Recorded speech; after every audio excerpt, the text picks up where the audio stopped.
With campaigning for the 2027 French presidential election set to begin in the autumn, various news outlets have begun looking at potential contenders, with some 10 parties or candidates currently in the race.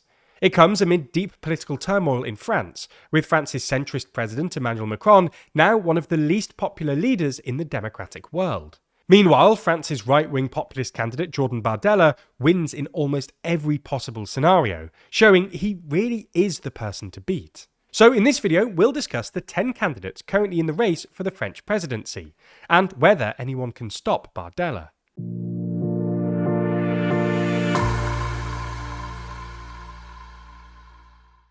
Recent elections in Denmark, Slovenia, Bulgaria and Hungary have shaken up the state of European politics, with major new trends emerging. We dissect these elections in the latest issue of our magazine, as well as explaining what's changing in Europe.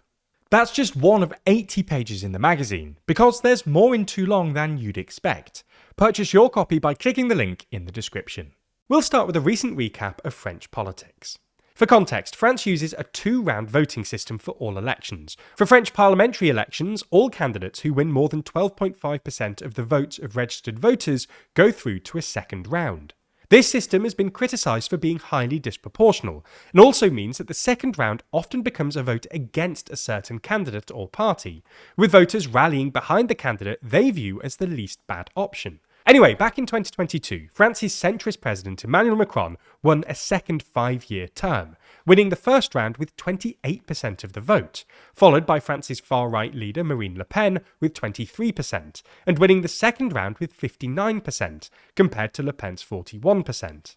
However, Macron's Ensemble alliance then lost its ruling majority in France's National Assembly at the legislative elections 2 months later, leading to a hung parliament for the first time in France since 1988.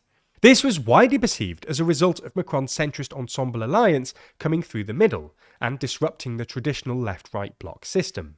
Before Macron's emergence in 2017, French politics was generally split into 2 main blocs: a centre-left bloc led by the Socialist Party and a centre-right bloc led by Les Républicains.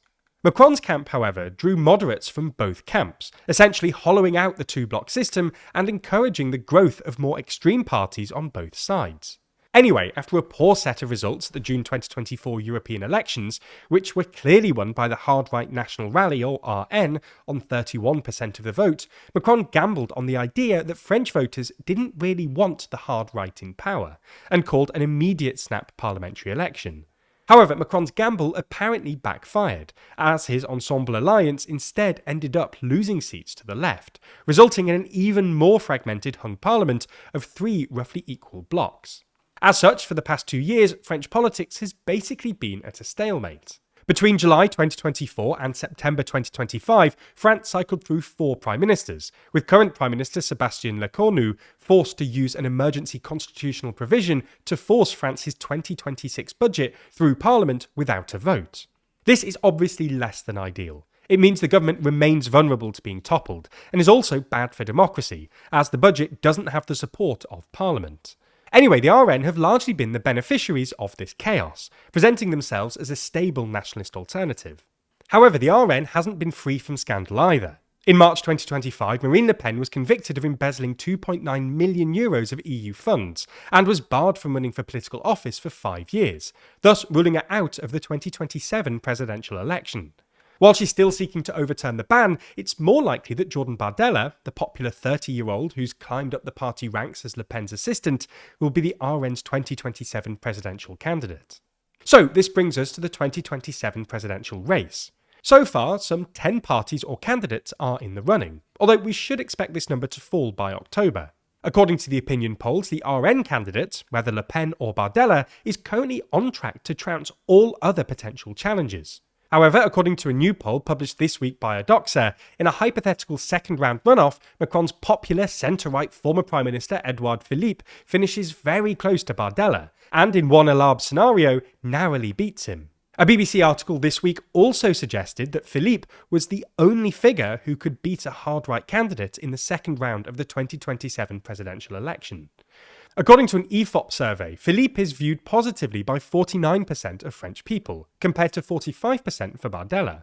France's Le Monde newspaper also claims that Philippe, quote, hopes that a face-off between him and the National Rally quickly gets accepted as the framework of the election, with himself as the natural barrier to the far right coming to power. But even if that's obviously what Philippe wants to happen, and even if the polls aren't always accurate, there's a couple of reasons why a Bardella presidency currently looks like the most likely outcome. The first is intense competition on the French political right. As well as the RN and Philippe's Horizons party, 3 more right-wing parties, the far-right Reconquête, establishment right-wing Les Républicains, and centre-right Renaissance Party are also running, and if some of these candidates don't drop out, the right-wing vote could easily be split. Interestingly, rather than trying to present himself as a centrist, Philippe is leaning into his right-wing credentials. He supports a further increase in the retirement age, from 64 currently, and a law to enshrine balanced budgets. This suggests he's trying to consolidate the Conservative vote behind himself instead of Bardella, rather than moderating his views to appeal to a broader range of voters. The second reason Bardella looks somewhat unstoppable is chaos on the French left. The leading figure on the left, polling at around 10%, is Jean-Luc Mélenchon, the leader of the socialist alliance La France Insoumise. Mélenchon is a sort of French Jeremy Corbyn. He's a 74-year-old anti-capitalist Eurosceptic populist and former minister, who's popular in France's ethnically diverse banlieue and among students and university graduates. He's pledged to dismantle the media empires of French billionaires, introduce large taxes on big businesses, and secure a French opt-out from EU rules. However, Mélenchon's appeal is fairly narrow, and polls suggest he would be beaten in a second-round landslide by Bardella. At the same time, 3 other left-wing parties, the Socialist Party, the Ecologists or Greens, and Communists, are trying to choose a joint candidate, a strategy that helped them win the mayoral elections in Paris and Marseille earlier this year. Ultimately, though, it looks like it'll come down to either Philippe or Gabriel Attal, another former Macron Prime Minister who's been publishing some snappy videos on social media, as the nominal centre candidate, Bardella on the hard right and Mélenchon on the left. But given that Bardella's national popularity seems unlikely to fall between now and October, the main question is which challenger is best placed to take him on.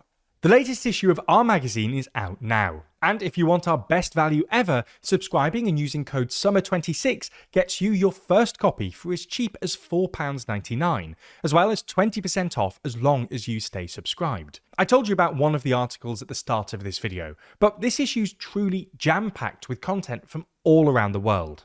Obviously, the headline section is our rundown of Trump's wars around the world, discussing all of the different countries and regions which have faced Trump's military wrath, going nation by nation through the timeline, and reaching the ultimate question, has Trump created the modern holy war? From there, we dive into our regional sections, starting with the UK, where we unpack the results of the recent elections, take a look at the UK's odd foreign posture, and discuss if Britain has become ungovernable. Then, in the EU section, we discuss how Russia's sphere of influence is fading, why Europe's energy transition isn't what you expect, as well as looking at the Euro's missing members. Finally, in the global section, we discuss if we're seeing echoes of the First World War, what's next for Iran, as well as what really came from the Gen Z protests we saw emerging last year. That's not even everything. With this 80-page issue, our joint longest ever, there's even more to read than I've even been able to mention here.